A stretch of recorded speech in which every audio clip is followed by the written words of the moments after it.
Hi friends, welcome back to my studio. I'm Katie and I thought today would be a good day to talk about my journal for 2025, but using my previous couple years journals to kind of talk about it. So I am finishing 2 full years in half year B6 common planners. There's got to be a better way of talking about that, but that's what happened. 2023 and 2024. And I've been like very happy in the system. I knew I was going to need a change for 2025 because that is the person that I am. I didn't know what it was going to be, but I didn't order 2025 half years. That has been well documented on this channel. By the way, this is going to be a chatty video. Get yourself a cozy drink. I'm going to be having mine, and editing Katie gets to cut out my slurps, so lucky her. So let's look at how my journaling here started. A little reminiscing here at the beginning of 2023. This was my first real-time daily journaling. I had a little bit at the end of 2022, but this was the beginning, and I was just not thinking about how much I was writing. I was just putting the date down, doing the 2-column version, and like just going for it. And so that's really what I did, I think, all of 2023. There's some swatches and stuff here in the back. Let's look at the second half here. So, you know, some days I'm journaling a lot more. Oh yeah, here, I forgot about this. I started playing with this style where I put notes about what I was writing about here in the side. But then I went back to the 2-column versions of that. That was a good time, but I didn't keep up with it, really. So that's what 2023 journaling looked like. In 2024, I started the same way. Let's get to the beginning. Oh yeah, I was still doing this. It's amazing how much I've forgotten. I was still doing that. Decorating with lots of stickers. I was always leaving the margin. I think the margin looks cool. But I wasn't, I wasn't stickering it very often. And then in April, and I've talked about this, I switched to this layout where I started putting these different kinds of sidebars. Here's the very beginning. I was still like kind of putting these content tags on them. I stopped doing that pretty much immediately because the schedule kind of covers that. But I guess I did it for a few days. I've already forgotten that. Yeah. Like a month, but I'm not actually doing it. Like I left the margin for it, but yeah, but I left the margin for it way longer than I remember. When did I stop doing that? In July I'm still doing it? Huh. Here I've stopped. Oh no, not July, June. Okay, anyway, so I had switched to these like weather, intention, tasks, events, and then writing here. And actually, instead of doing like as much as I felt like, which was sometimes one like half a column, I was doing more like 2 pages a day, but not every day. So that's the first half. Here in the second half, I've gotten way less stickery. A lot of photos. But in terms of like stickers, sometimes yes, but like more painting. There's more painting, stickers, sketches, painting, photos, painting. I do flip throughs on my channel. I might stop in 2025, but I probably will for 2024. But like it's changed, right? And so when I was thinking about 2025, I was trying to decide what I wanted. And originally, the conclusion I had come to was that it was time to split my planner and my journal, because I already kind of had, there's a video. I'll try to link it below, but whatever. There's a lot of planner angst videos in my channel for this year, and I've talked about it a lot. But I wasn't using my passport planner because that was too small for all of my plans, but I didn't want to split between on-the-go plans and like home plans anymore, which is how I'd originally started with that. And so it was like, it's time to have just a separate planner and a separate journal. And I don't want my journal to be going around with me, is what I said in like July. It was like, my journal is for home, my planner is going to be my everyday carry. Well, fast forward a few months and I've changed my tune again. So for my planner, I bought the B6 Slim Horizontal Compact, and then I just posted a video where I showed you how I took a bunch of the pages out of it. So that it's really, there's only like a couple pages past the last weekly. There's 8. So that those pages are gone. So my planner is going to be just my planner. I'm gonna go do a different video where I talk about all of the, how I'm gonna use all the pages. But I was still unsure what I wanted to do for my journal, and that just like kept pending for months and I didn't know. And what I ended up deciding to at least start with is inserts. And originally I had said I don't want to be carrying around my journal with me. That feels uncomfortable. But as I've been going through the rest of this year, I've just been very adverse to sitting at my desk and even to like journaling on the couch. Some of that, but it just hasn't been my jam. And I've come to realize that like I just need it to be with me. If it's with me, you know, I can write a few things quick down. At my day job, there tends to be a lot of downtime there.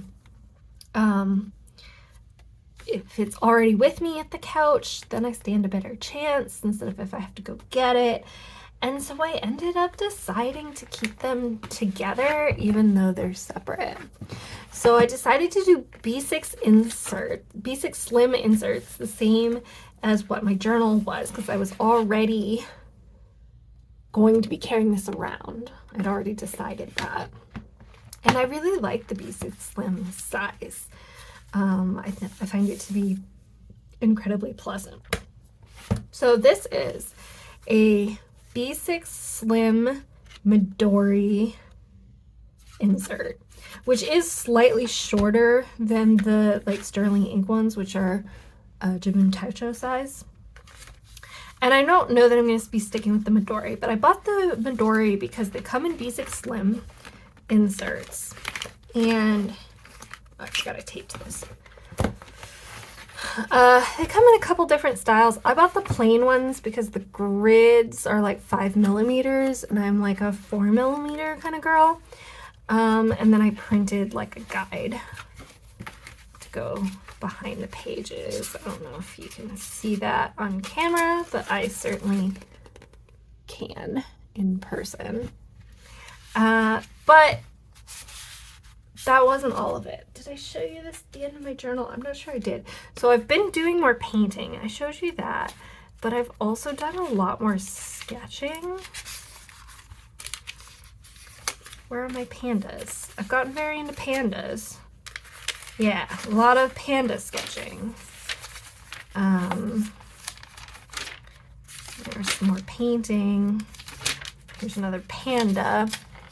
And so I just like wanted something that gave me a little more flexibility based on what I wanted to do. So what I did was I took the Midori B6 Slim insert and I opened the staples, because this is staple bound.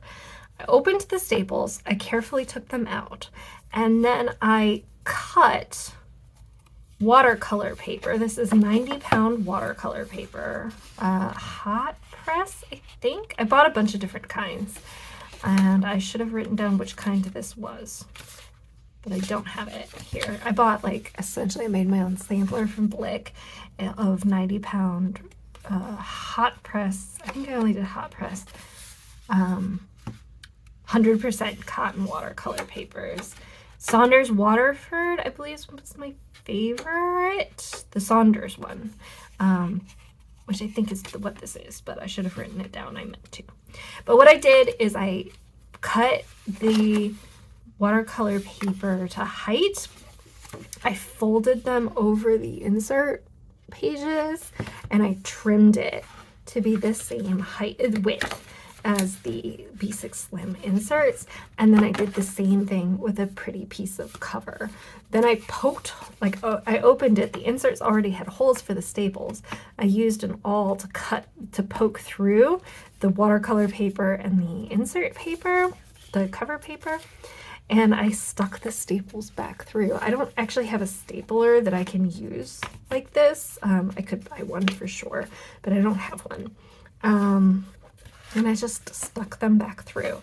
So now what I'm thinking is that my, run-of-the-mill journaling can be done here like this, and I can do my panda sketches and whatever.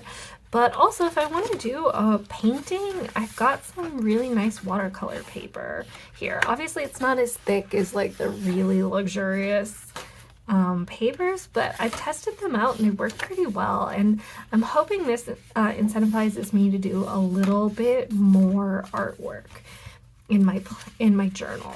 As I think about why I haven't been picking up my journal as much lately, I mean, part of it is that I've been very stressed and very busy due to some personal stuff and some less personal stuff,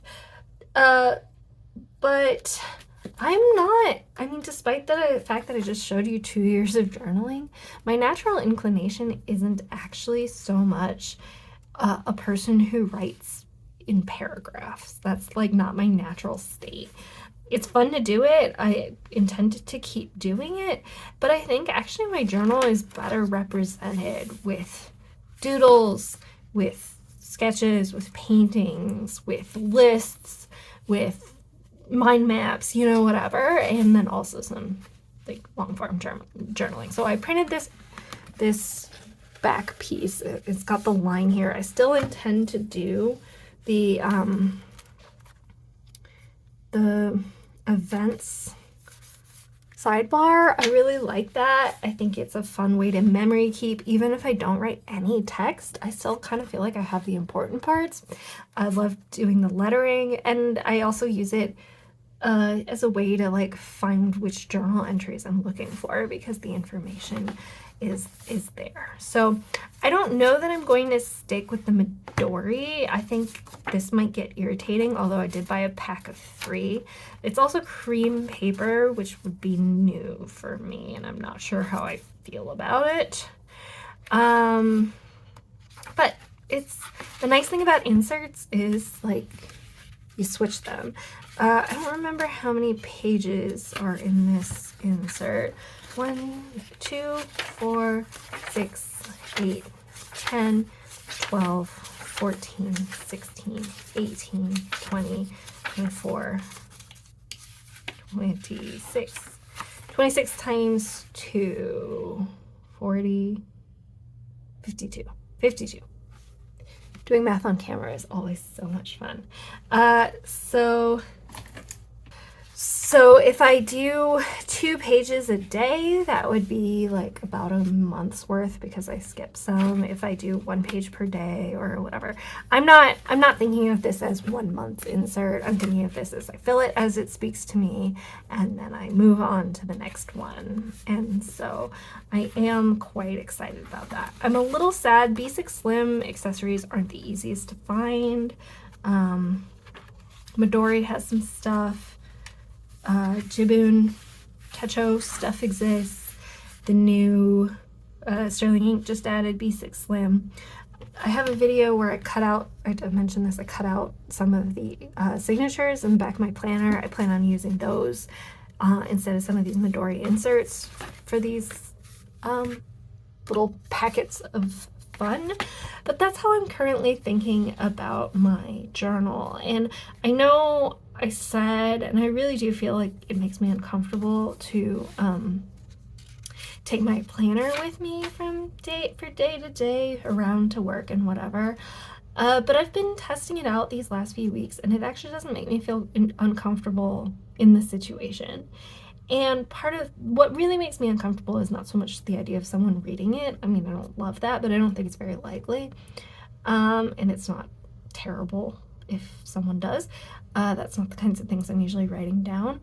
But what really makes me nervous is the idea of losing it. Like, if I were to lose one of these, this would be 6 months of memories and of work and of art, and I would be so sad. I would be sad to lose one of these if it got lost, but it doesn't feel like all of my eggs are in the same basket quite so much. So the idea that it's like a pretty short term commitment makes it easier for me to decide to carry it around. So that's what's going on here. It's a little weird, but you know, that's who I am. I have it, currently I have it here in the back of a clear cover that I sewed for my B6 Slim planner. It's a little shorter than the sterling ink, so that's why there's a little bit of tape there so it doesn't slide. So I've played around with different ways of setting this up, and currently, although I can rearrange it, I have my planner here. I can open it, and it doesn't feel too lumpy to write in. Here there are enough pages, it doesn't bother me. And then I put the planner in the journal in like this, and we'll have to see what this is like. It's supported by both planners on each side, but there is a little bit of gap in the middle, so we'll have to see how that feels. But I mean, it's an insert, I can always pull it out as well if I have something I want to work on that's not so compatible. I don't love that inserts don't lie flat, so I have, you know, a clip to help with that, and that actually maybe kind of even helps with the gap in the middle. And then I've got Hobonichi Weeks that we're going to talk about separately here in the back, and because that has the hardcover, again, I don't think it's too lumpy on either side to write in. So that's what's going on with my journal next year. I've been in conversation a lot with Karina about both of our desires to really change what we've been doing this year. I think we've both been really happy, but 2025 seems to be a year in which we are, you know, rethinking everything and trying to optimize for what sounds good and what feels good to us right now. And she and I went in opposite directions, but I think the instinct is kind of the same. So she's doing a multi-year journal, and I'll leave a link to her video where she was setting that up and talking about it below. And I've gone with a shorter time scale journal, but I think it's both from the desire to really emphasize what we love about journaling and to make it easy for us. And so I think it's really fun to see how some of the same instincts can play in opposite directions. So I am going to do a full planner lineup video where I talk about how all these things are going to interrelate with each other. But that's what's going on with my journal. I'm currently very excited about it. I'm glad I didn't buy something that I now have to figure out what to do with. For this, I have others. We've talked about them. But I'm really excited to be carrying around this pocket of joy. All right. What are you using for your journal this year? Have you changed your outlook or what you're doing at all? Tell me about it in the comments. I'd love to chat. All right. Bye, friends.